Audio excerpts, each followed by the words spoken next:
Yuk jadi bagian dari dakwah kami. Dukung operasional dakwah dan sosial kami, raih pahala amal jariah yang terus mengalir sampai hari kiamat. Assalamualaikum warahmatullahi wabarakatuh. Alhamdulillah, lisan kita selalu memuji Sang Pencipta Allah atas segala nikmat yang dilimpahkan kepada kita. Baik itu kesehatan, kekuatan, kesempatan, rezeki yang melimpah dari makanan, minuman, pakaian, dan puncaknya adalah Islam dan iman. Yang tentu tidak akan bisa dinilai dengan seluruh harta di muka bumi ini, karena memang dengan Islam dan iman kita jadi punya panduan hidup. Tahu mana yang boleh, mana yang tidak boleh, mana yang diperintahkan dan dilarang oleh Sang Pencipta Allah, yang selama ini kita yakini dengan kalimat La ilaha illallah, La ma'buda bihaqqin illallah. Tidak ada Tuhan, pencipta, pemilik, penguasa, semua yang di langit, semua yang di bumi, semua yang di kedalaman lautan kecuali Allah. Allah telah menjadikan kalimat Alhamdulillah ini sebagai kalimat penghubung antara dia dengan hamba-hambanya, dan Allah jadikan sebagai penyebab agar seluruh nikmat untuk melakukan atau membuat roda kehidupan kita berjalan di dunia, dan juga kita puncaknya meraih surga di akhirat dengan kalimat Alhamdulillah. Oleh karena itu, selalulah Bapak Ibu sekalian untuk mengucapkan kalimat ini.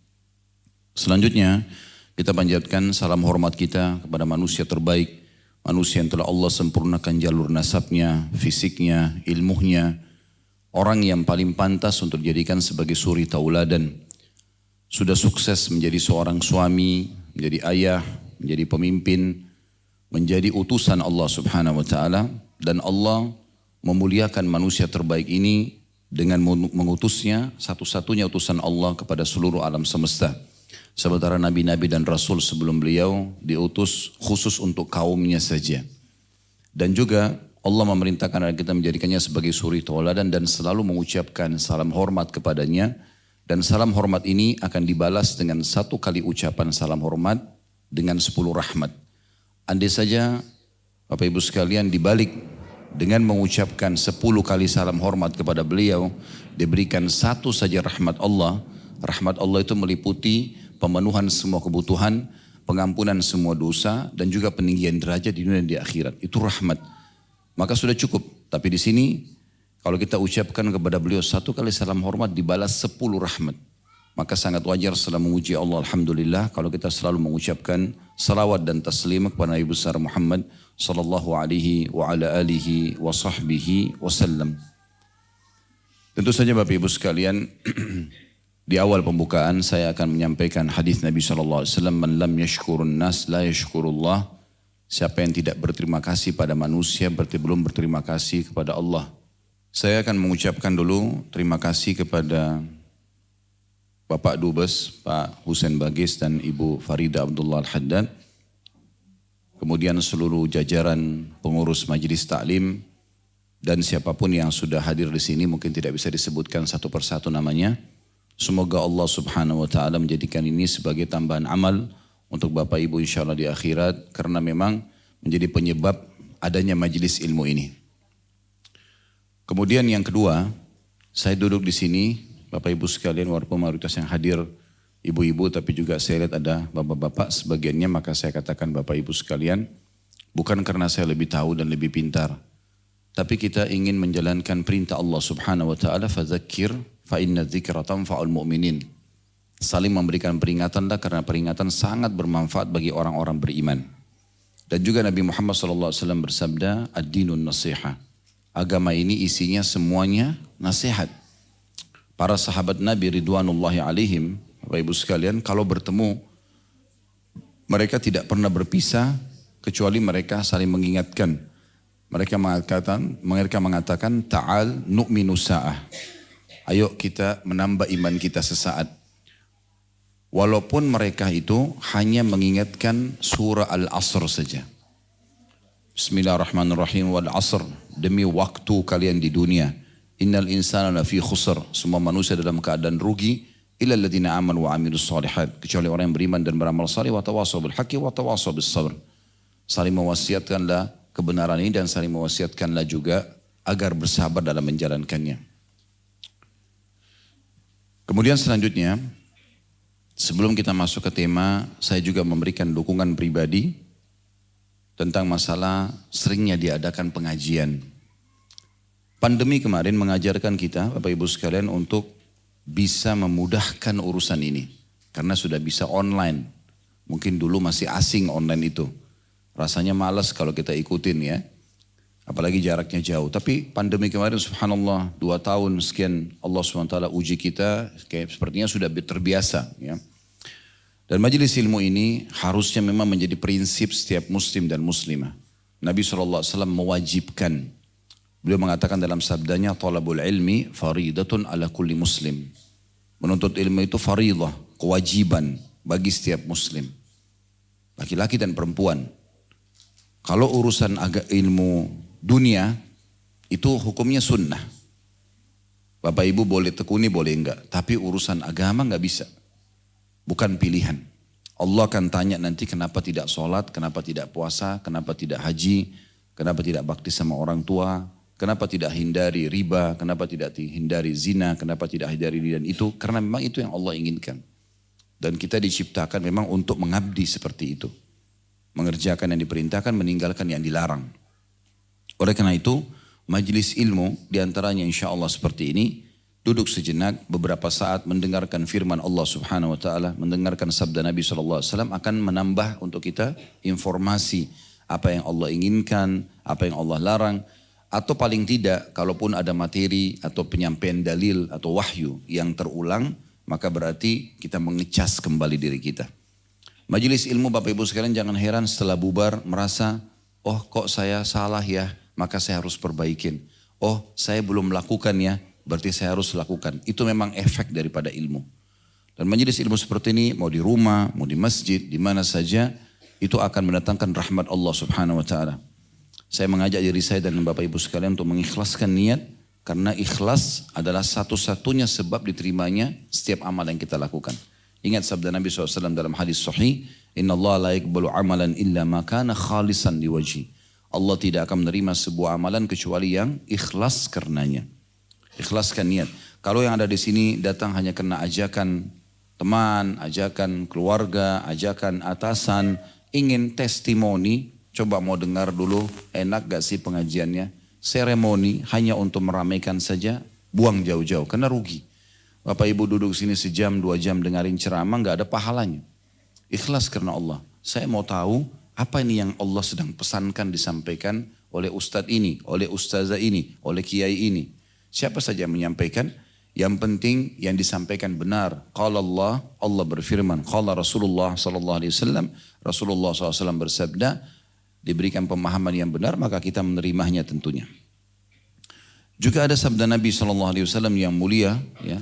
Kata Nabi sallallahu alaihi wasallam, siapapun yang keluar menuntut ilmu ikhlas karena Allah ini ya, maka dia akan mendapatkan pahala haji lengkap. Bisa bayangkan renungi hadis ini ya. Untuk pergi haji mungkin di sini Bapak Ibu kalau dari Abu Dhabi ke Saudi bisa lewat darat dan dekat. Tapi teman-teman kita yang dari Indonesia, berapa biaya yang harus kami siapkan? Penerbangan saja ke Jeddah 9 jam pakai pesawat, belum lagi ya biaya-biaya hotel dan yang lainnya. Dan butuh biaya yang sangat besar apalagi antrian panjang. Tapi subhanallah majelis ilmu bisa memberikan kepada kita pahala haji lengkap asal ikhlas karena Allah. Dalam hadis yang lain, siapa yang keluar menuntut ilmu di jalan Allah maka siapa yang keluar menuntut ilmu maka dia di jalan Allah, maksudnya sama dengan orang jihad sampai dia kembali. Siapapun yang meninggal dalam kondisi pergi menuntut ilmu maka dia meninggal di jalan Allah Subhanahu wa taala. Ilmu itu indah, Bapak Ibu sekalian, sangat indah. Karena ilmu itu kalau kita sudah memilikinya, kayak Bapak Ibu dengarkan sebentar penyampaian misalnya, kita dengar dan tidak akan mengambil kapasitas apapun di memori otak kita. Kalau seandainya orang itu belajar duduk majelis ilmu seperti ini 1 jam 2 jam dengarkan, terus kepala kita tidak nampung lagi, harus ukurannya 2 kali lipat dari yang sekarang, maka itu sulit. Karena 3-4 kali kita belajar aja kepala kita sudah sebesar sebuah mobil mungkin. Tapi sama sekali. Bapak Ibu kalau dari lahir, misal ini contoh saja, sudah bisa ngomong, sudah bisa faham dan mulai belajar dan umur kita 70-80 tahun, tetap tidak akan pernah mengganggu kapasitas memori di otak kita. Malah sebaliknya, ilmu itu akan memberikan manfaat yang sangat besar. Dia seperti bodyguard Bapak Ibu sekalian. Ilmu itu seperti bodyguard buat kita. Kita kalau jalan, ilmu itu akan selalu ngawasin. Ini boleh, ini nggak boleh. Dia mengawasi kita, dia membantu kita. Mau makan, mau minum, mau bergaul, mau cari pendapatan, pekerjaan, apa saja. Ilmu agama itu akan mengatakan ini boleh, itu nggak boleh. Kalau ada perasaan itu pada diri Bapak Ibu sekalian, berarti itu sudah efek daripada ilmu syariat Allah Subhanahu Wa Taala. Jadi manfaatnya sangat besar. Ya. Sampai seorang salaf dari seorang tabi'in mengatakan, seingat saya namanya Salamah bin Dinar. Tapi kalau nama ini keliru saya sebutkan, cuma statement ini benar disampaikan. Beliau mengatakan tidak ada, maaf ini perkataan Urwah bin Zubair. Ya, maaf saya baru ingat Urwah bin Zubair. Rahimahullah seorang ulama bin Zubair bin Awam, ayahnya seorang sahabat yang dijamin masuk surga. Salah satu dari 10 yang masuk surga Zubair bin Awam, anaknya namanya Urwah. Urwah mengatakan tidak ada sesuatu yang paling menyedihkan bagi saya pada saat melihat seseorang yang sudah tua tapi masih bodoh dalam ilmu agama. Karena memang dibuang-buang waktunya, tidak pernah belajar, tidak pernah tahu. Ya, sehingga dia melakukan perbuatan yang sia-sia saja. Ini yang saya ingin ingatkan dalam pembukaan kita. Mohon maaf cukup panjang karena memang harusnya kita berterima kasih. Kemudian juga kita mengingatkan kalau saya ini bukan lebih pintar dari Bapak Ibu sekalian, tapi memang kita berbagi di sini. Dan juga kita mengingatkan tentang keutamaan majelis ilmu dari sekian banyak hadis ya. Kalau mau dibahas tentang majelis ilmu itu, sebagian ulama menyusun sampai 2-3 jilid buku khusus tentang keutamaan majelis ilmu. Tapi ini insya Allah sudah mewakili. Baik, kita akan membahas pada kesempatan ini kehidupan seorang mukmin antara syukur dan sabar. Ini poin judul ini Bapak Ibu sekalian kita bahas dan kita akan jadikan sebagai pondasi bahasan sebuah hadis Nabi SAW. Hadis sahih riwayat Imam Muslim ya. Bunyinya begini, ajaban li amril mu'min. Sungguh mengagumkan perkara hidupnya orang-orang beriman. Inna amrahu kullahu khair. Semua perkara hidupnya pasti baik, pasti bahagia, pasti senang. Semua hidupnya. Walaysa dzalika li ahadin illa lil mu'min atau li mu'min. Dan itu tidak mungkin dimiliki kecuali oleh orang-orang beriman saja. Walaysa dzalika li ahadin illa lil mu'min. In asabathu sarra syakar. Kalau lagi melimpah nikmat padanya, dia bersyukur. Fakana khairan lahu. Maka itu jadi baik buat dia. Karena dengan syukur akan bertambah nikmat itu. Wa in asabathu darra'u sabar. Kalau dia diberikan cobaan, dia bersabar. Fakana khairan lahu. Maka itu juga jadi baik buat dia. Ini pondasi bahasannya ya. Akan lebih dalam kita bahas tentang masalah syukur dan sabar ini. Seorang sahabat bernama Abdullah bin Mas'ud radhiyallahu anhu memiliki sebuah statement yang menarik sekali. Beliau mengatakan, sesungguhnya iman itu memiliki dua bahagian. Iman seseorang memiliki dua bahagian. Sebagiannya, separuhnya adalah sabar, separuhnya lagi syukur. Itu baru dikatakan orang itu beriman. Jadi berisi dua hal ini. Dan Allah menggabungkan kedua karakter ini dalam sebuah firman-Nya dalam surah Luqman ayat 31. Allah gabungkan ini antara syukur sama sabar. Surah Luqman ayat 31. Ya. Bunyinya setelah Allah jelaskan tentang tanda-tanda kebesarannya Allah, Allah mengatakan inna fi dzalika laayatin likulli sabarin syakur. Sesungguhnya semua itu yang Allah sudah ceritakan tentang penciptaan langit dan bumi, tentang apapun yang membuktikan tentang beradaannya Allah. Allah mengatakan sesungguhnya pada dalam itu benar-benar terdapat tanda-tanda kemahakuasaan Allah bagi kaum yang sabar dan syukur. Gitu. Allah gabungkan keduanya, sabar dan syukur. Baik, kita pindah ke tahap setelahnya. Dalil tentang masalah sabar dan syukur ini cukup banyak, tapi saya akan angkat 2 buah dalil saja. Yang pertama tentang syukur dulu. Sudah masyhur ayatnya ini ya. Surah Ibrahim surah nomor 14, ayatnya ayat 7. A'udzubillahi minasyaitonirrajim, la in syakartum la azidannakum wa la in kafartum inna adzabi lasyadid. Artinya kalau kalian bersyukur, surah Ibrahim ayat 7 ya, surah nomor 14. Kalau kalian bersyukur, saya akan tambah. Kata Allah, kalau kalian kufur, siksaku sangat pedih. Itu landasan dalilnya tentang syukur. Bersyukur ditambah, selesai. Gitu kan? Jadi rasionalnya Bapak Ibu sekalian di poin ini, kalau misalnya ada seseorang bekerja di satu kantor, kemudian atasannya mengatakan begini, setiap kali ketemu saya, siapapun di antara staf yang mengatakan terima kasih Pak atau terima kasih Bu, saya akan tambah bonusnya di akhir bulan. Kira-kira seperti apa keadaan pegawainya? Bukankah setiap ketemu terima kasih, terima kasih? Orang misalnya lagi sekolah, lagi kuliah, gurunya bilang, setiap ketemu saya kalau terima kasih saya akan tambah nilainya. Mungkin mereka akan terima kasih terus. Ini cuma contoh rasional. Gitu kan? Allah subhanahu wa ta'ala menginginkan itu saja. Silakan nikmati, silakan makan, minum, tidur, berpakaian, bekerja, nikmati. Selama itu halal. Allah tidak pernah larang. Tapi ikuti dengan konsep sederhana, syukur. Syukur itu begini Bapak Ibu sekalian. Selalu pekah melihat nikmat Allah dan membesarkannya. Selalu pekah melihat nikmat Allah dan membesarkannya. Mulai dari diri kita saja misalnya. Bapak Ibu sekalian, jari-jari kita ini bisa kita gerakkan saja. Sebuah nikmat bukan? Berapa banyak orang di luar sana stroke gak bisa gerakin darinya.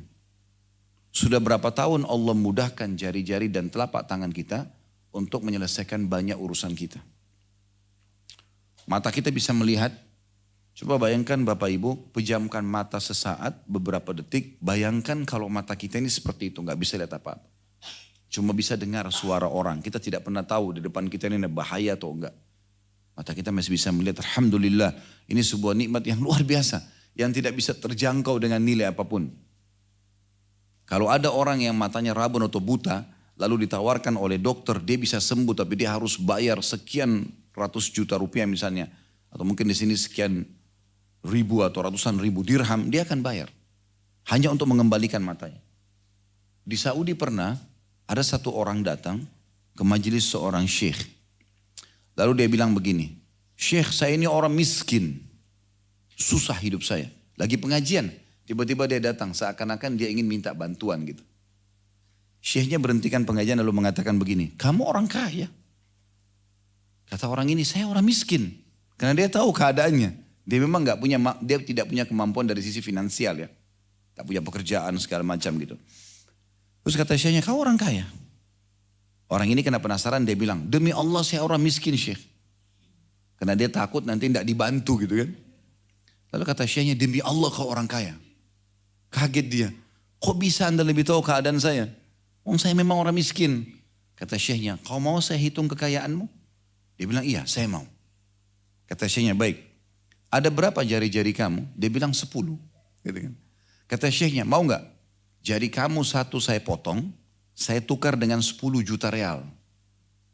Oh gak mau syekh. Hah, kau punya lebih dari 10 juta real. Satu jari dipotong, ganti 10 juta real. Gak mau. Oke, mata kamu berapa? 2. Kalau satu saya cungkil ganti 10 juta real, gak mau. Mau gak? Gak mau. Baik, berarti kamu punya 20 juta real mata ini. Telinga kamu, kopi kamu satu saya potong, mau gak? Gak mau. Diganti 10 juta real, gak mau. Kaki kamu dipotong satu, gak mau. Semuanya gak mau. Kalau gitu di badan kamu ini ada ratusan miliaran real. Gitu.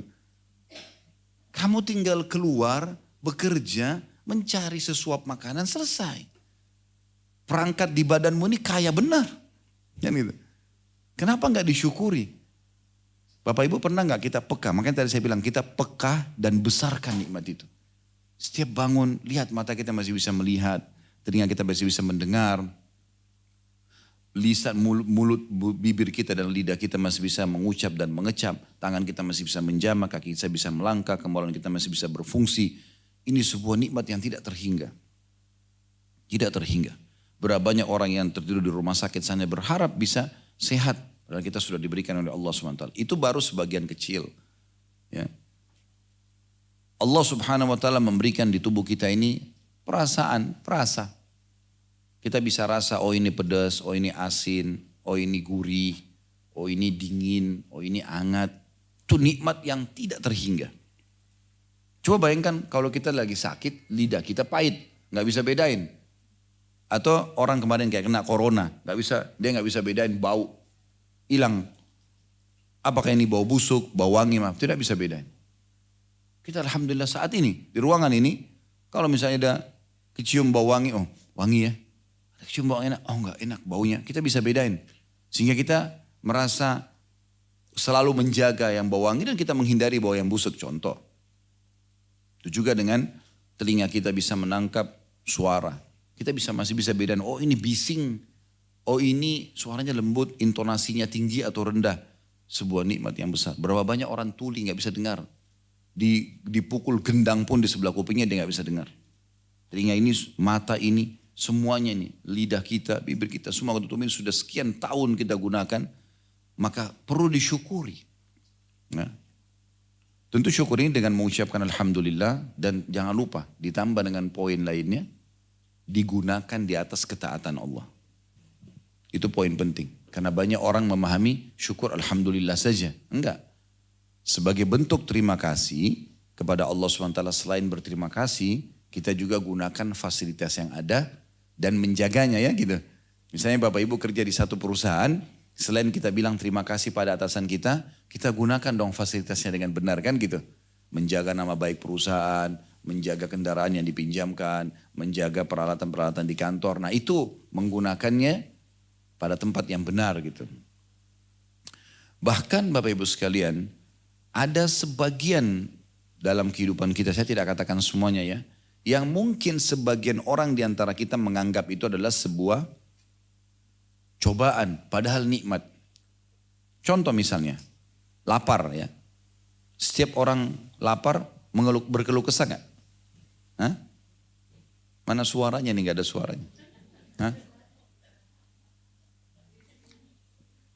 Jadi kalau misalnya ada orang lapar, biasanya kita mengatakan apa? Aduh lapar ya. Benar nggak? Kalau saya tanya ibu-ibu di sini mau lapar nggak? Orang bilang nggak mau ya. Oke, bagus kalau jawabannya jujur gitu. Sama haus, sama capek, ya, sakit bahkan misalnya. Tapi Bapak Ibu saya bisa pastikan di majelis kita ini kalau semua itu nikmat yang melimpah. Karena kalau tidak lapar nggak enak makan. Hah?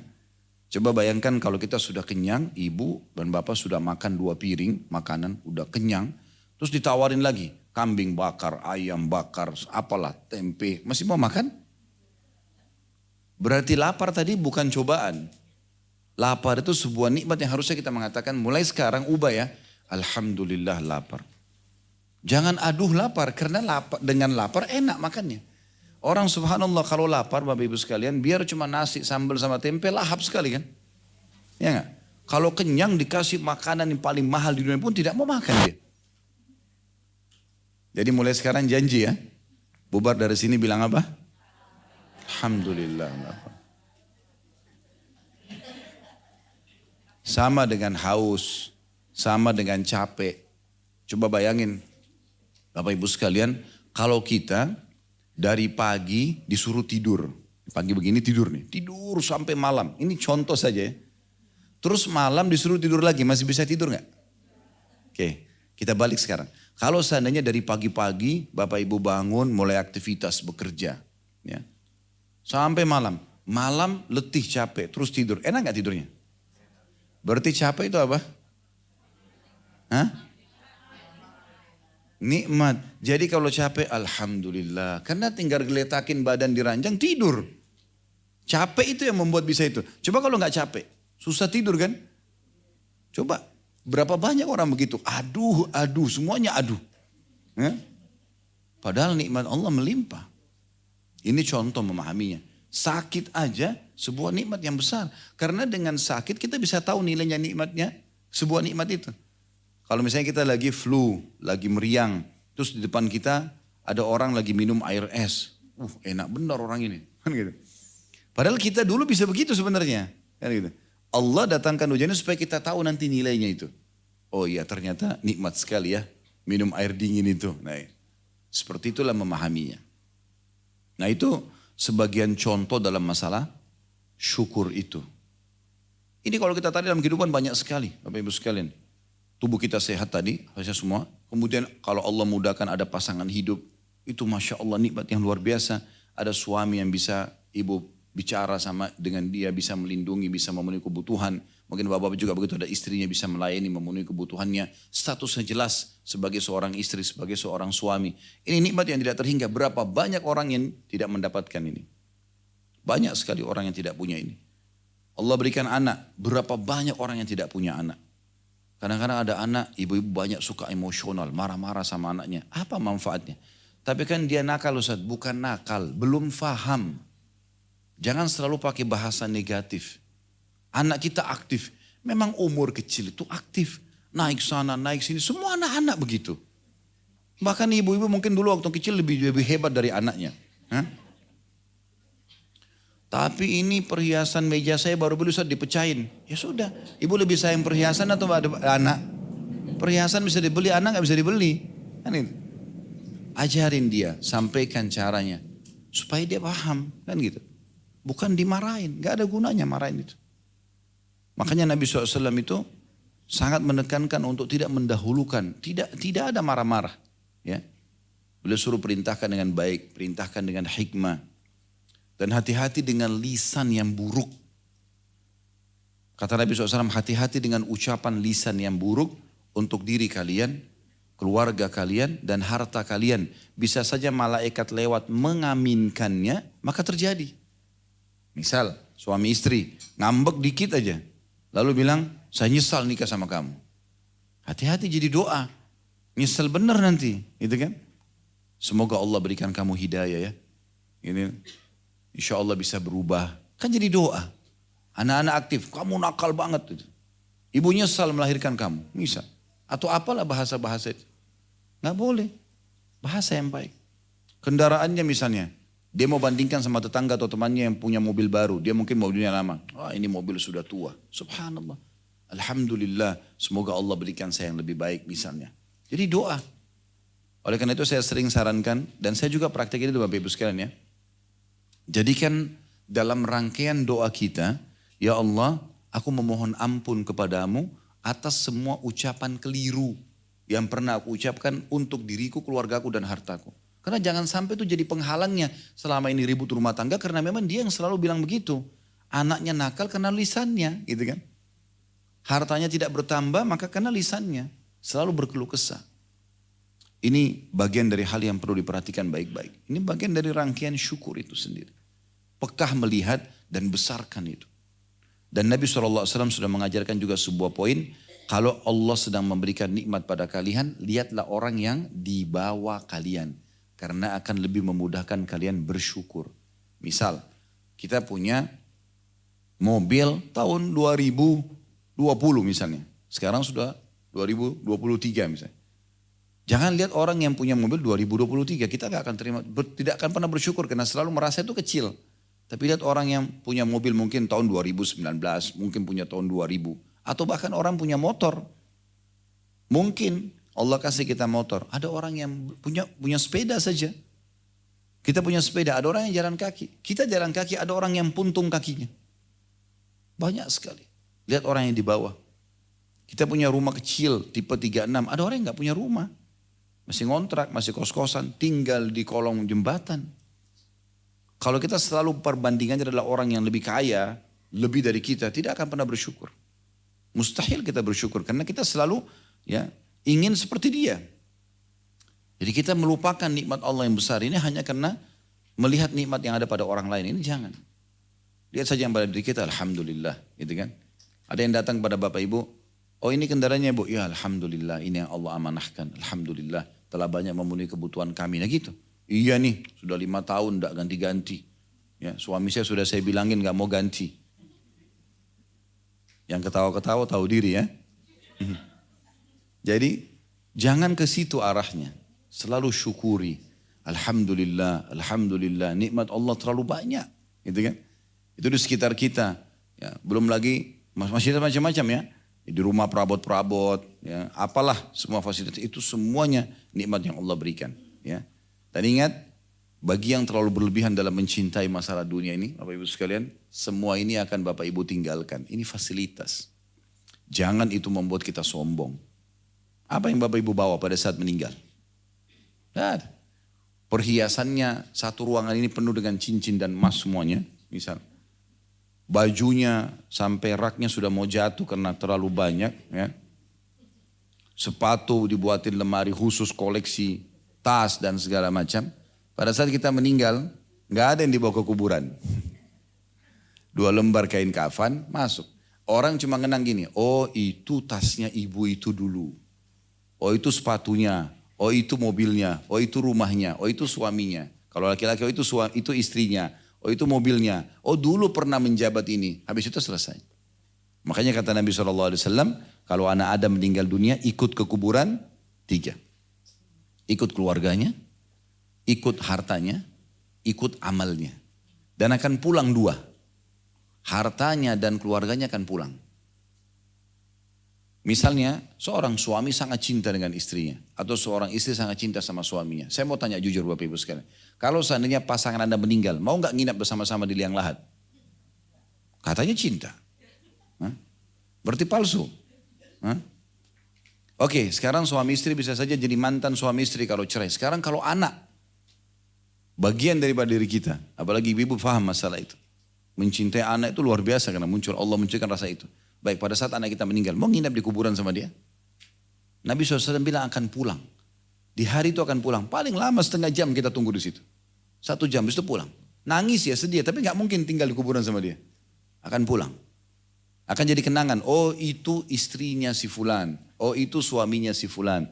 Oh itu anaknya si fulan. Kenangan begitu. Begitu juga dengan harta, kata Nabi SAW akan pulang. Mobil kita semewah apapun, paling jauh parkir di pagar kuburan sebelum masuk. Setelah itu kita akan dipikul, masuk ke liang lahat. Gak akan masuk mobil kita bersama kita di liang lahat itu. Yang selama ini kita selalu sombongkan mereknya ini, luar biasa membuat mengagumi orang lain. Gak ada yang kita bawa. Hanya fasilitas itu dipakai. Maka tidak akan ikut, gitu kan. Semua juga perhiasan dan segala macam tidak akan ikut. Kemudian yang tinggal bersama kita justru amal, kata Nabi SAW. Ya sholat, ya puasa, ya zakat, sedekah, ya baca Quran, ya majelis ilmu seperti ini, ya haji dan umroh, bakti orang tua, jenguk orang sakit, bantu orang susah. Itu yang akan berwujud seperti makhluk di kuburan, kata Nabi SAW, dan akan menemani kita. Yang selama ini justru kita bengkalaikan sholatnya, tunda-tunda, hanya karena meeting, hanya karena teman-teman datang, hanya karena ini dan itu justru yang akan menemani kita. Nah ini poin yang harus difahami dalam masalah syukur itu sendiri ya. Sedangkan ayat tentang sabar dan cobaan, itu tadi kan syukur dalam surah Ibrahim, surah nomor 14 ayat 7 ya. Kalau masalah sabar itu dan ujian akan datang, tidak mungkin ada orang yang tidak diuji ya. Pasti akan diuji Bapak Ibu sekalian. Cuma sudah ada perangkatnya sabar ya. Itu Allah sebutkan dalam surah Al-Baqarah surah nomor 2. Ayat 155 sampai 157 ya. A'udzu billahi minasyaitonir rajim. وَلَنَبْلُوَنَّكُمْ بِشَيْءٍ مِّنَ الْخَوْفِ وَالْجُوعِ وَنَقْصٍ مِّنَ الْأَمْوَالِ وَالْأَنْفُسِ وَالثَّمَرَاتِ وَبَشِّرِ الصَّابِرِينَ. Dan sungguh kata Allah, kami akan memberikan cobaan kepadamu. Semua kita diajak ngomong. Orang beriman, orang kafir, Allah akan berikan ujian semuanya. Apa itu? Dengan sedikit ketakutan. Makna sedikit, tidak lama dia, tapi akan lewat dalam hidup kita. Kelaparan. Siapa yang tidak lapar setiap hari? Ada rasa lapar kan? Kalau kita nggak makan dari pagi, malam kita lapar. Kekurangan harta. Jiwa, ada orang yang kita cintai meninggal misalnya. Dan hasil panen buah-buahan. Kata Allah, beritakanlah berita gembira kepada orang-orang yang sabar. Semua itu ada ujiannya. Tadi kalau nikmat kita syukuri, kalau cobaan kita sabar gitu kan. Lalu 156-nya Allah bilang, alladzina idza asabathum musibatun qalu inna lillahi wa inna ilaihi raji'un. Orang-orang apabila ditimpa musibah, mereka mengatakan inna lillahi wa inna ilaihi raji'un. Kami milik Allah, kami akan kembali kepada Allah. Nah, ini di Indonesia biasanya kita fahami kalau ada orang mati saja ya. Sebenarnya dalam syariat Allah SWT tidak Bapak Ibu sekalian. Semua musibah kecil atau besar kita baca kalimat istirja namanya. Bilang ini innalillahi wa inna ilaihi raji'un. Para kaum salafus saleh dulu kalau jalan kakinya kesentuh batu aja sakit. Innalillahi wa inna ilaihi raji'un. Dia mau keluar rumah cuaca berubah, dia nggak bisa keluar, badai kah, hujan, innalillahi wa inna ilaihi raji'un. Janjian sama orang tidak terpenuhi, innalillahi wa inna ilaihi raji'un. Apa saja yang dianggap tidak baik buat dia selalu istirja. Kami milik Allah, kami akan kembali kepada Allah. Dalam sebuah hadis yang sahih, kata Nabi SAW, siapa yang mengatakan pada saat datang padanya musibah, innalillahi wa inna ilaihi raji'un, kami milik Allah, kami akan kembali kepada Allah. Allahumma jurni fi musibati, ya Allah berikanlah aku pahala terhadap musibahku ini, wakhluf li khairan minha, dan gantikan aku yang lebih baik daripadanya. Jadi saya ulangi, innalillahi wa inna ilaihi raji'un, Allahumma jurni. Allahumma jurni maksudnya berikan aku pahala ya Allah. Fi musibati, dalam musibahku ini. Allahumma jurni fi musibati, ya Allah berikan aku pahala dalam musibahku ini, wakhluf li khairan minha, dan gantikan aku yang lebih baik daripadanya. Kata Nabi SAW, siapa yang baca ini maka Allah akan ganti kesedihannya, kesusahannya menjadi pahala, menjadi kebahagiaan dan kegembiraan. Nah di sini Allah puji di 156-nya, kembali ke Al-Baqarah tadi, alladzina idza asabatuhum musibatun qalu inna lillahi wa inna ilaihi raji'un. Mereka yang kalau ditimpa musibah mereka mengatakan kami milik Allah, kami akan kembali kepada Allah. Lalu 157-nya, apa solusinya? Apa yang akan Allah berikan kalau kita terima? Kan di 155-nya tadi, wabasyiris sabirin, sampaikan berita gembira kepada orang-orang yang sabar. Kemudian Allah bilang, yaitu mereka mengucapkan inna lillahi wa inna ilaihi raji'un. Apa yang manfaatnya kalau Bapak Ibu sabar dan mengembalikan urusan kepada Allah ini dengan membaca doa tadi? Allah bilang di 157-nya, ulaika alaihim salawatu min rabbihim wa rahmah wa ulaika humul muhtadun.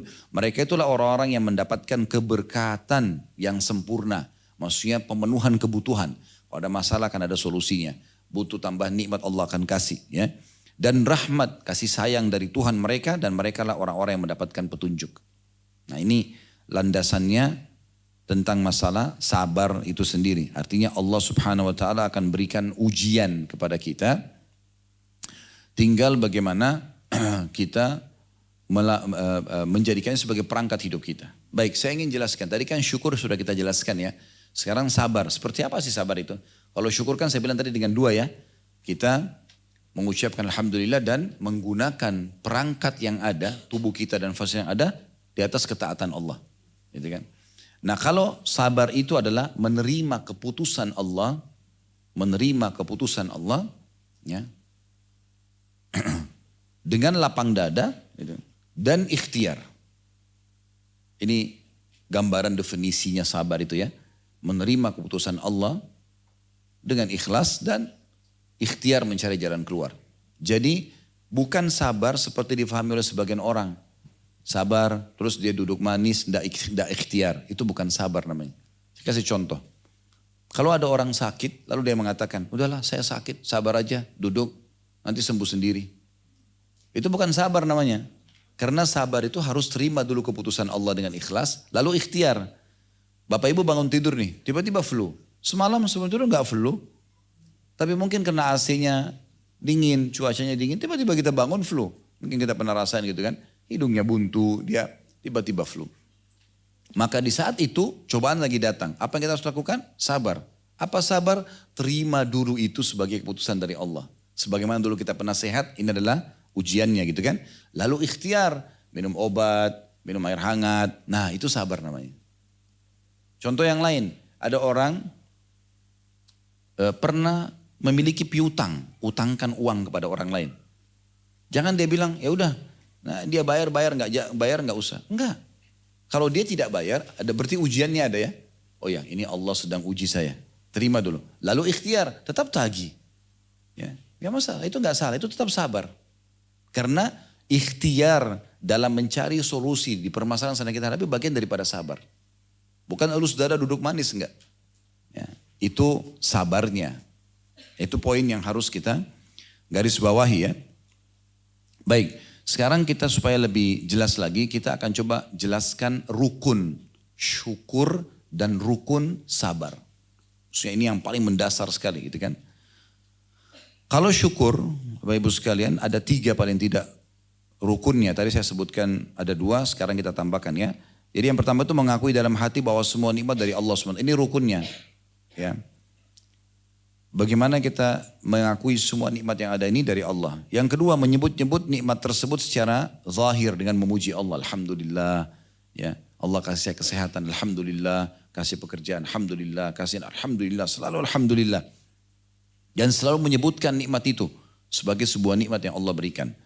Kemudian yang ketiga, menggunakannya di atas ketaatan. Nah, ini 2 poin tadi sudah saya sebutkan, tinggal 1 tambahannya yaitu mengakui ya kalau itu dari Allah. Tadi kan saya sebutkan bersyukur dengan lisan dan menggunakan fasilitas di atas ketaatan Allah. Jadi dia ditambah 1 jadi 3 rukun ya. Ini harusnya ada. Ini disebutkan oleh Ibnu Qayyim tentunya dalam kitab beliau ya. Al-Wabilis Sayyib ya, di halaman 11-nya. Kalau sabar sendiri juga memiliki 3 rukun. Kalau syukur tadi saya ulangi lagi, mengakui itu nikmat dari Allah. Ya. Apapun nikmat yang sampai kepada kita, kita selalu syukur dulu baru terima kasih sama orang ya. Ibu-ibu dikasih hadiah sama suami, alhamdulillah, baru kita terima kasih sama dia. Selalu Allah dulu. Allah nomor 1. Seorang suami dilayani baik dengan istrinya, alhamdulillah, baru kemudian puji dia. Nah itu, kita harus Allah dulu nomor 1, ngaku itu nikmat semua dari Allah. Kemudian yang kedua, kita mengucapkan dengan lisan. Kalau tadi pengakuan dulu, kemudian yang kedua ucapin dengan lisan, yang ketiga baru kita gunakan di atas ketaatan kepada Allah. Kalau sabar sendiri, menahan diri dari sikap murka terhadap segala ketentuan Allah. Jangan marah gitu ya, dengan keputusan Allah. Kenapa saya diuji begini? Kenapa begini dan begitu ya? Jadi jangan marah sama Allah. Allah lebih tahu kenapa Allah uji kita dengan itu. Yang kedua, menahan lisan dari keluh kesah. Kecuali pada ahlinya. Konsultasi. Ibu lagi dan bapak lagi sakit, datang ke dokter. Ya. Dok saya sakit ini. Dan itu pun konsultasi, bukan curhat. Konsultasi gini bedanya. Dok saya lagi sakit, kepala saya sudah 2 hari sakit. Dokternya tanya, apa kira-kira ini indikasinya seperti apa ditanya. Ibu cuma jelasin sesuai dengan konsultasi tanya. Kalau curhat itu begini dok, saya mau cerita dulu ya. Nah, terus panjang. Sama juga dengan datang ke Ustadz. Ustadz, saya mau konsultasi. Suami saya ucapin kalimat tolak, jatuh enggak? Nah, konsultasi. Hukumnya jatuh bu. Oh tidak jatuh bu misalnya. Nah gitu. Kalau curhat jangan. Ustadz saya mau cerita dulu ya. Oh ini 2 tahun yang lalu. Ya, cerita 2 tahun. 700 hari yang lalu ini ya. Panjang lebar A, B, C, D. Sampai akhirnya baru cerita ujung-ujungnya. Suami saya sempat ucapin kalimat tolak. Jatuh enggak? Padahal cuma itu masalahnya. Terus saya kalau gitu curhat sama siapa Ustadz? Sama Allah. Curhat itu hanya sama Allah. Ada masalah apapun, wudu, sholat. Tak tuangkan di sejadah ibu. Ya. Ya Allah begini, ya Allah begitu, ya Allah. Sama Tuhan, itu benar. Sama manusia percuma. Gak ada gunanya curhat sama manusia. Apalagi kalau bukan ahlinya. Ibu sakit tapi ibu bicara sama temannya yang tidak paham. Gitu kan. Kan gitu. Atau ibu masalah rumah tangga bicara sama orang yang gagal rumah tangga. Atau belum berumah tangga, gak nyambung. Dia akan suruh kita seperti dia. Gitu kan. Gak mungkin, bicara sama ahlinya saja. Curhat sama Allah SWT, ini penting. Kemudian yang ketiga, rukun sabar adalah tidak menggunakan anggota badan di hal-hal yang dilarang oleh Allah. Seperti memukul badan, mengucapkan kata-kata doa yang buruk. Ya. Lebih baik saya mati saja. Kenapa harus bilang lebih baik saya mati saja? Kenapa gak bilang lebih baik saya sembuh? Saya kasih contoh gini.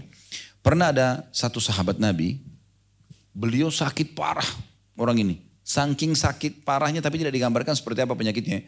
Cuma pada saat dia sakit Bapak Ibu sekalian itu. Semua sahabat heran. Karena belum pernah ada orang sakit seperti orang ini gitu. Maka mereka menyampaikan kepada Nabi SAW. Ya Rasulullah ini ada orang sakit begini nih keadaannya.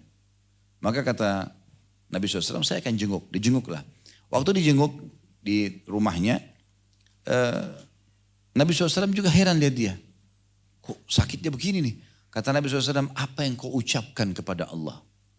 Dia bilang, saya bilang ya Rasulullah, ya Allah, kalau seandainya ada hukuman yang engkau akan hukum aku di akhirat, dahulukan di dunia. Jadi kalau saya pernah punya dosa nih, supaya di akhirat saya nggak dihukum, hukum aja di sini. Kata Nabi Muhammad SAW, subhanallah, maha suci Allah, kenapa kau ucapkan itu? Kenapa kau tidak bilang Rabbana atina fid dunya hasanah wa fil akhirati hasanah wa qina adzabannar? Ya Allah berikan kami kebaikan dunia, kebaikan akhirat dan selamatkan dari api neraka. Kenapa harus minta dihukum? Gitu kan? Kenapa harus begitu? Nah, mirip dengan orang yang ngucapin itu kan, lebih baik saya mati saja. Kata Nabi SAW, Janganlah kalian berharap mati. Jangan berharap, mati akan datang. Tapi jangan berharap mati, kata Nabi SAW. Kalau kalian benar-benar sudah dalam kondisi tidak memungkinkan untuk menghadapinya, ucapkan, ya Allah, hidupkan aku kalau hidup lebih baik. Dan wafatkan aku kalau wafat lebih baik. Begitu, biar Allah yang pilih. Jangan kita. Ya. Jangan nanti kita ambil keputusan lalu kita menyesal. Nah di sini poin harus difahami tentang masalah sabar itu ya. Bagaimana kita bersabar dalam masalah seperti ini. Ada satu statement yang menarik, atau beberapa statement sebenarnya. Ibnu Al-Khawwas rahimahullah berkata, hakikat sabar itu pada saat ujian sedang datang, teguh di atas wahyu. Al-Quran dan Sunnah. Maksudnya bagaimana dia tidak mengambil langkah kecuali yang agama bolehkan. Begitu saja. Ya. Saya kebetulan Ustaz, meninggal anak saya, meninggal suami saya, meninggal istri saya, meninggal orang tua saya, yang saya sayangi. Gimana caranya saya hadapin? Saya ingin berbagi di poin ini ya. Siapapun yang meninggal Bapak Ibu sekalian, dari orang yang kita cintai, tidak hilang. Ya. Dia hanya mendahului kita pindah alam. Justru dia sedang menuju kepada kehidupan abadi. Kan kita punya rukun iman kan ada 6. Rukun yang kelima iman kepada hari kiamat. Ya. Satu paket tuh. Kematian sampai nanti masuk surga dan neraka. Surga atau neraka gitu. Maka kalau ada orang meninggal, dia sedang menuju kepada kehidupan akhiratnya. Kehidupan abadi yang sebenarnya. Dunia ini sebentar kita akan lalui. Nanti pada saat meninggal, disitulah kehidupan yang abadi yang sebenarnya. Dan pasti akan ketemu. Selama tiketnya ya, sama, iman dan amal soleh.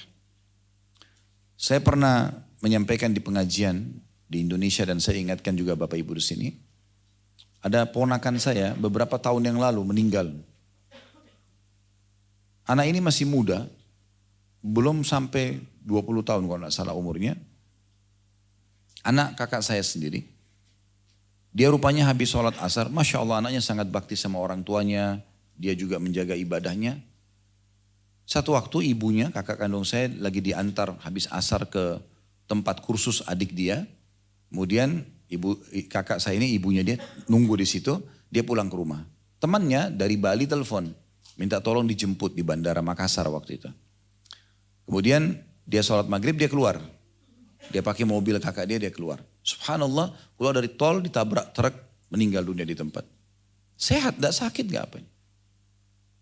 Dicari-cari anak ini sudah jam 11 malam, jam 12 malam kok gak pulang-pulang gitu. Orang tuanya sudah mulai gelisah, akhirnya semua ini saudara-saudara saya, paman anak ini, karena kan saudara saya pamannya berarti, keliling nyari sampai ditemukan di rumah sakit. Semuanya udah darah. Gak ada yang kenal dia kecuali adik saya, karena tahu ini ponakan dia.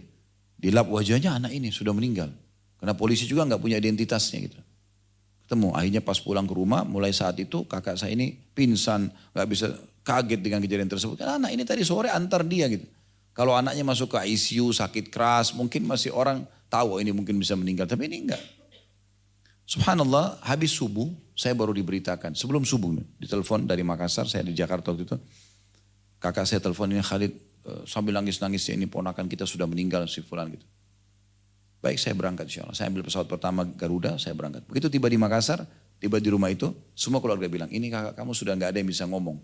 Gak mau minum, gak mau makan, terbawa perasaan. Tidur, pingsan, bangun lagi. Pingsan, bangun lagi. Saya masuk kamarnya, kemudian saya pegang tangan kakak saya dudukkan. Lalu saya bilang begini, anak itu kebetulan namanya Hamdi ya. Saya bilang, Hamdi ini gak hilang. Gitu. Saya bilang gitu. Itu bahasa pertama saya, Hamdi gak hilang. Dia kaget, kok bisa? Kan meninggal. Iya, kita sebagai seorang muslim yakin ada kehidupan dunia, ada kehidupan akhirat. Bukankah ibu kita sudah meninggal? Paman kita si fulan sudah meninggal? Kakek nenek kita si fulan sudah meninggal? Iya. Apakah mereka hilang semuanya? Enggak. Mereka hanya mendahului kita. Dan kita pasti akan ketemu. Asal tiketnya sama. Iman dan amal soleh. Ibaratnya anak ini sekarang, dia dari Makassar ke Surabaya jam 10 pagi. Mungkin saya sama kakak nanti jam 3 sore. Tapi kita akan ketemu di sana. Asal tiketnya sama. Jangan arahnya beda. Dan di akhirat cuma ada surga dan neraka. Gak ada yang lain. Tiba-tiba dia duduk, dia tenang. Kalau begitu anak ini gak hilang. Dan ini pasti terjadi. Di saat itu, di tempat itu, ajalnya sudah datang, dia akan mati. Ditabrak atau nggak ditabrak? Karena kalau ajal datang, mau sehat, mau sakit, mau muda, mau tua, pasti sama saja. Pasti meninggal di saat itu. Kata Nabi SAW dalam sebuah hadis, kalau Allah ingin mencabut nyawa seorang hamba di sebuah tempat, Allah akan buat dia punya hajat di tempat itu. Lalu Allah cabut nyawanya di sana.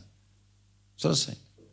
Dan prosesi pencabutan nyawa itu hanya dua keadaannya. Kalau orang beriman, maka akan sangat mudah. Kalau orang kafir, maka akan sangat sulit.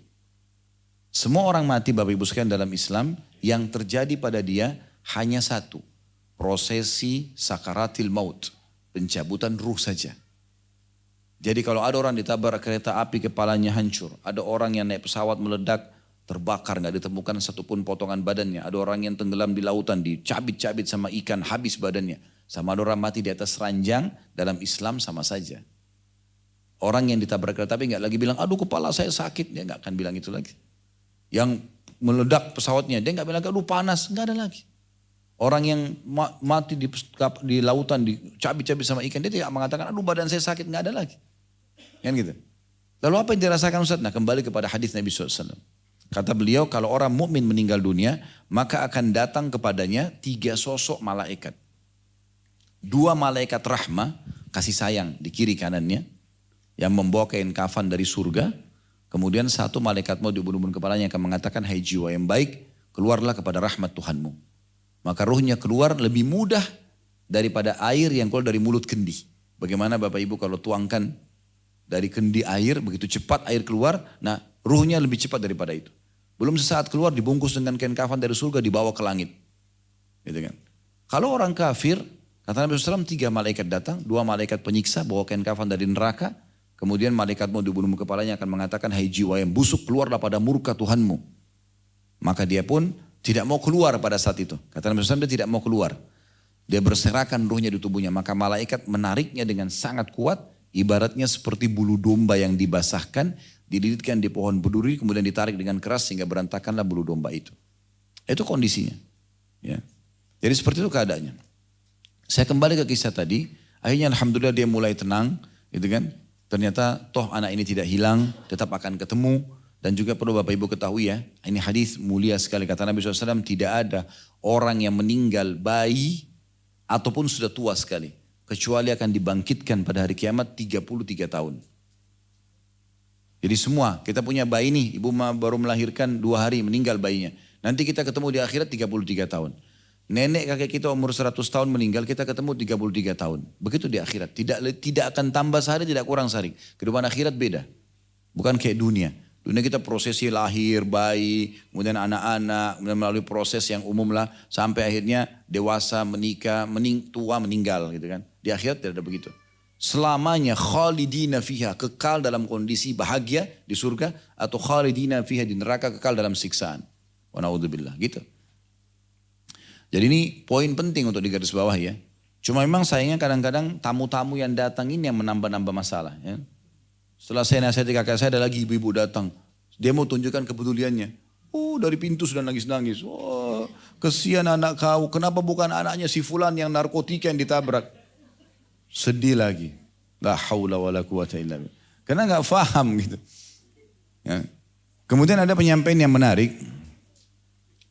Ibnu Atha rahimahullah berkata, seorang ulama juga, sabar adalah menyikapi musibah dengan adab dan cara yang baik.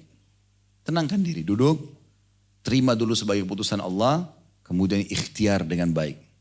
Yang dibolehkan dalam syariat. Itu sabar. Begitu juga disebutkan oleh Ibnu Abi Daqqaq rahimahullah. Hakikat dari sabar yaitu tidak memprotes sesuatu yang sudah ditetapkan dalam takdir. Adapun menampakkan musibah yang menimpa selama bukan untuk berkeluh kesah kepada makhluk, maka itu tidak meniadakan pahala sabar. Kayak tadi kita konsul sama dokter, tanya hukumnya sama ustadz, bagaimana saya bisa sabar, maka tidak masalah. Tapi kalau semua orang flu satu kampung tahu kalau dia flu, gitu kan? Nah ini tidak bisa terima berarti. Bicara pada ahlinya saja. Nah ini poin yang harus digarisbawahi tentunya. Baik, Dalam masalah sabar ini, Bapak Ibu sekalian, ada 3 hal juga harus difahami. Sabar di atas ketaatan Allah. Jadi untuk hadir di majelis ilmu duduk seperti ini butuh kesabaran, ya. Untuk bangun sholat malam butuh kesabaran, untuk tutup aurat butuh kesabaran, cari rezeki halal butuh kesabaran. Itu sabar juga itu, ya. Yang kedua, sabar dalam meninggalkan maksiat.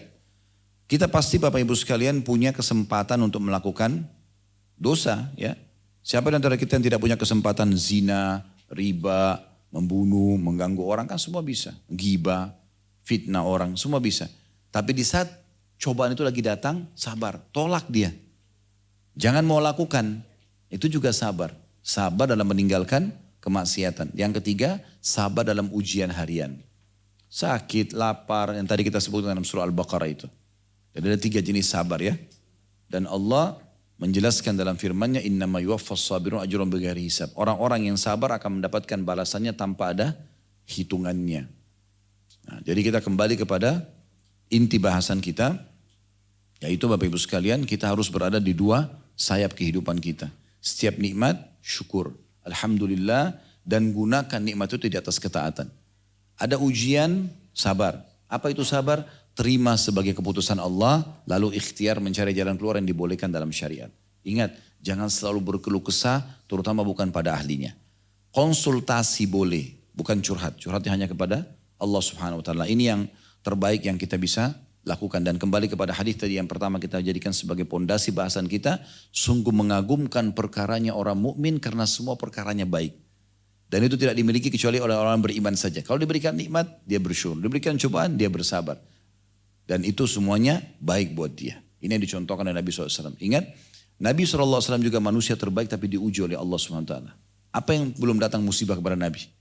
Di masa hidupnya, yang paling mendukung dakwah Khadijah radhiyallahu anha. Istri pertama yang sangat mulia beliau, ya, menghabiskan waktunya, hartanya untuk dakwah Nabi SAW.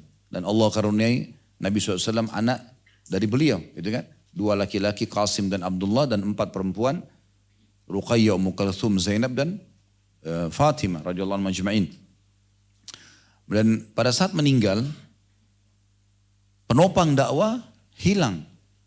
Plus lagi paman beliau Abu Talib meninggal juga. Maka dikenal dalam buku-buku sejarah dengan Amul Huzun, tahun kesedihan.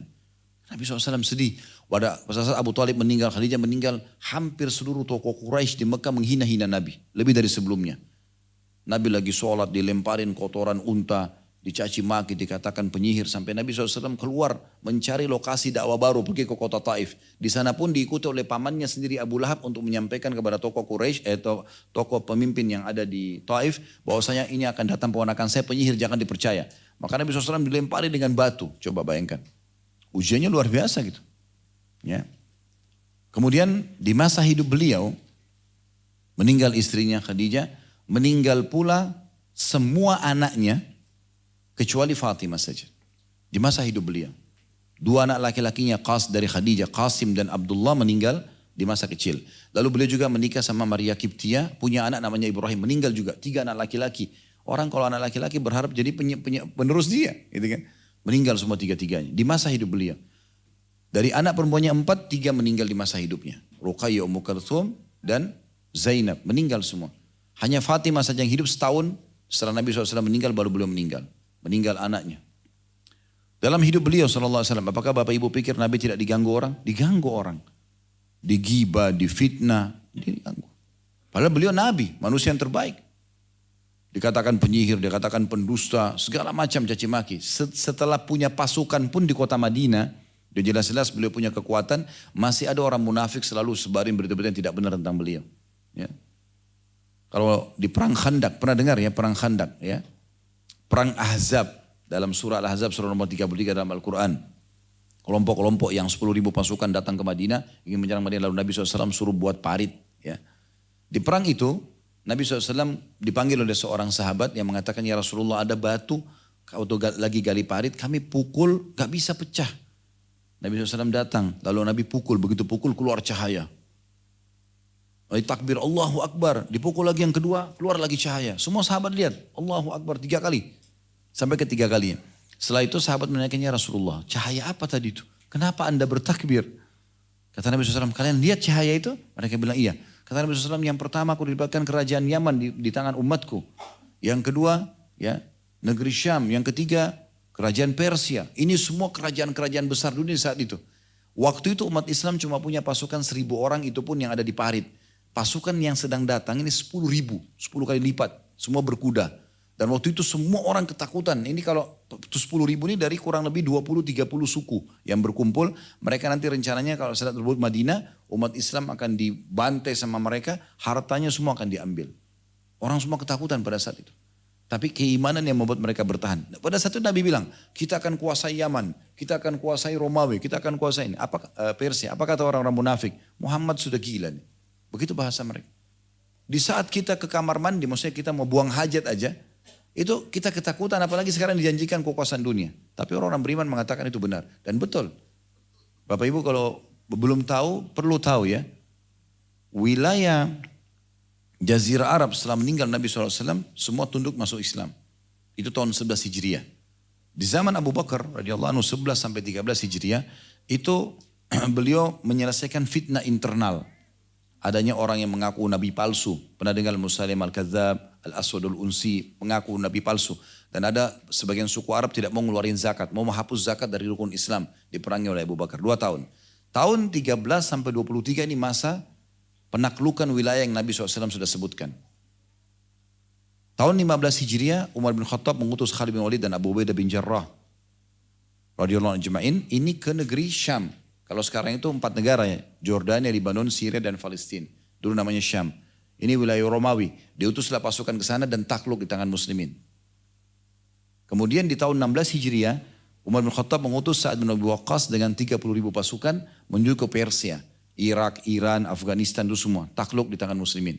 Di tahun 20 Hijriah, diutus Amr bin As menuju ke Afrika Utara, Mesir.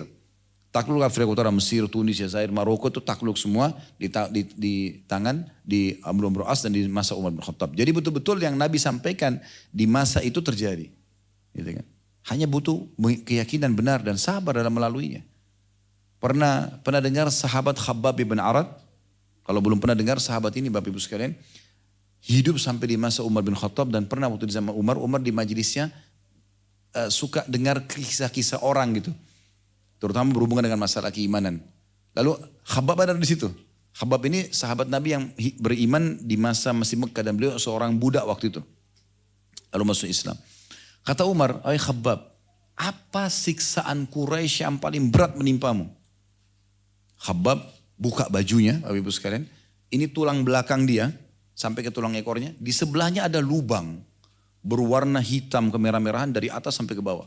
Itu kalau dimasukin kepalan tangan bisa. Dari atas ke bawah. Umar nanya langsung nangis dia itu. Apa yang mereka buat pada kamu sampai seperti ini? Dia mengatakan, wahai Amir Mukminin, mereka membuka pakaianku.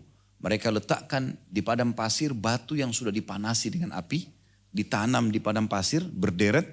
Lalu tangan dan kakiku dipegang sama bodyguard itu, sama orang-orang. Lalu diseret di atas batu itu. Bolong gitu. Begitu luar biasa dan itu sudah bertahun-tahun berbekas. Zaman dulu tidak ada operasi, nggak ada apa gitu ya. Maka ini kisahnya waktu terjadi adalah setelah Khabbab lagi berdarah-darah, gitu kan, datang ke depan Ka'bah. Nabi SAW lagi duduk depan Ka'bah lagi berdoa sambil pakai jubah beliau. Lalu kata dia, ya Rasulullah, kenapa anda tidak berdoa kepada Allah agar Allah berikan kemenangan saja kita? Lihat nih, dia buka bajunya, berdarah semua. Waktu itu masih berdarah. Umar bin Khattab aja lihat sudah sekian tahun, sudah kering, masih nangis. Itu Nabi lihat pada saat itu. Lalu Nabi SAW tidak tanggapi lukanya. Nabi SAW mengatakan, wahai Khabbab, agama ini pasti akan menyebar. Ini janji Allah, gak mungkin yang salah. Ini pasti menyebar. Dan nanti pada saat menyebar agama ini, sampai-sampai akan ada wanita keluar sendiri dari Hadramaut ke San'a. Ini 600 km di Yaman ya. Hadramaut ke San'a. Itu tanpa takut kecuali kepada Allah. Karena amannya. Dan ketahuilah wahai Khabbab, umat-umat sebelum kalian untuk mempertahankan iman mereka ditanamkan di dalam tanah. Lalu dibelah kepalanya jadi 2. Dia tidak meninggalkan agama Allah ini. Sabar, butuh kesabaran. Ujian akan datang. Gitu kan? Kalau hanya sekedar makanan kurang sedikit. Mungkin belum dibawain pesanannya ibu sama suaminya. Ini kecil sekali. Coba lihat ujiannya orang yang begitu besar. Dan sebagai penutup. Tadi saya bilang konsep syukur supaya Bapak Ibu selalu bersyukur, selalu lihat orang yang di bawah Kita ya, selalu lihat orang yang lebih kurang dari kita. Kalau konsep sabar, lihat orang yang di atas kita. Nah ini bedanya. Kalau kita flu, lihat orang yang flu dan demam. Nah, di atas kita. Kita flu demam, ada lihat orang yang rematik. Nah, di atas lagi kita pun rematik, ada orang yang stroke. Kita stroke, ada orang yang sudah meninggal. Selalu lihat orang yang di atas kita supaya kita selalu bersabar. Jadi begitu konsepnya. Jadi mudah-mudahan apa yang kita bahas ini insya Allah bisa difahami dan bisa menambah wacana kita. Dan Allah menjadikan kita orang yang selalu bersyukur dan bersabar. Supaya kehidupan kita bisa stabil insya Allah. Di sisi nikmat kita bersyukur. Dan ada cobaan kita bersabar. Bagi saya teman-teman sekalian, mudah-mudahan bermanfaat. Kalau ada benar dari Allah, kalau ada salah dari saya mohon dimaafkan. Subhanakallahumma bihamdika. Asyhadu an la ilaha illa anta astaghfiruka wa atubu ilaik. Wassalamualaikum warahmatullahi wabarakatuh.